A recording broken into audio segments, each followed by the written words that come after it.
Okay, I'll be quiet. It's going. Hey everyone, I'm Shane. I'm a building biologist doing some work at a client's home today and discovered very high magnetic field in multiple areas of the home. And we've traced it down to a particular circuit, and this home is a really good showcase opportunity because the circuit in question is actually outside the home. So we can trace it, and when you're doing work in your home, if you find a magnetic field, it may flow along a circuit like this.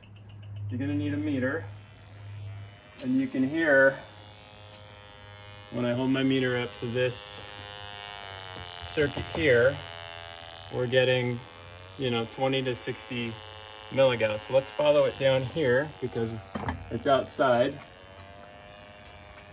So this goes all the way around the outside of the house. It's still 50 to 70 milligauss.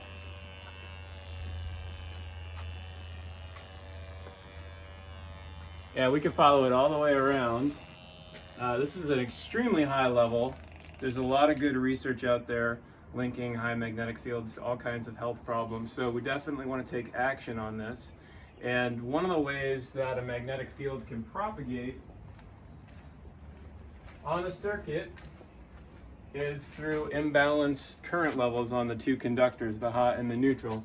So with a clamp meter, I don't know if you can catch this, but clamping this circuit, we have almost 3 amps of net current. So that's where our magnetic field is coming from.